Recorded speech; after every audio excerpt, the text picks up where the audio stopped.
जोधपुर राजस्थान का नीला शहर रंगीन जिंदगी और पुरानी कहानियों का शहर है। किले और महल रेगिस्तान के धूप में चमकते हैं, लेकिन इस खूबसूरती के नीचे हवा में कुछ अजीब सी बातें घूमती रहती हैं। भूतिया जगहों की बातें, और सबसे ज्यादा डर जिसका है वो है शहर की दीवारों के बाहर बिखरे हुए श्रापित कुएं। ऐसा ही एक कुआं एक भूले बिसरे महल के पास था, जो समय और झाड़ियों में खो गया था। कभी ये महल बहुत बड़ा था, हंसी खुशी और संगीत से भरा हुआ। अब इसकी टूटी हुई दीवारों में सिर्फ सन्नाटा रहता है। स्थानीय लोग आपको बताएंगे कि कुआं और महल एक दुखद घटना से बंधे हैं, एक कहानी जो पीढ़ी दर पीढ़ी सुनाई जाती है। कहते हैं कि उस महल में एक जवान राजकुमार रहता था, एक सुंदर और दयालु नौजवान। उसे एक नौकरानी से प्यार हो गया, जिसकी रूह उसके पहने हुए गहनों की तरह चमकदार थी।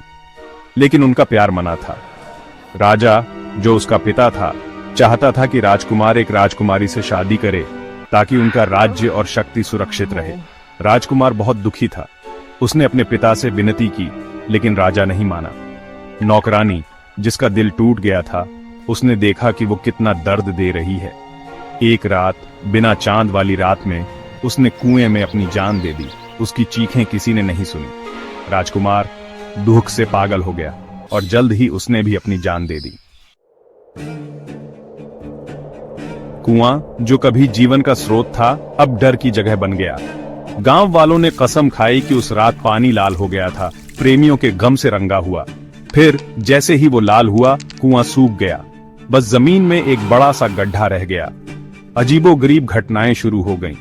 रात में कुएं से फुसफुसाहट और सिसकियां सुनाई देती थीं। वहां से गुजरने वाले लोग कुएं के किनारे पर परछाई देखने का दावा करते थे, धुंधली और बेजान।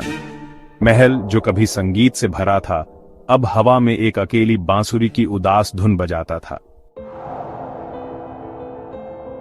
साल बीत गए और कुएं की डरावनी कहानी बढ़ती गई। एक दिन देव नाम का एक नौजवान आया। वो एक लेखक था जो पुरानी कहानियों की ओर खींचा चला आया। उसे कुएं की तरफ एक खिंचाव महसूस हुआ, उसके गम को समझने की जरूरत। स्थानीय लोगों की चेतावनियों को नजरअंदाज करते हुए वो एक बिना चांद वाली रात को कुएं के पास गया।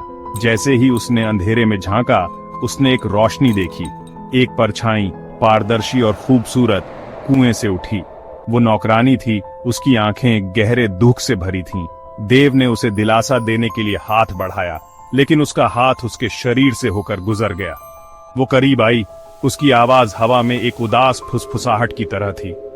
हमें याद रखना, उसने विनती की, और रात में गायब हो गई।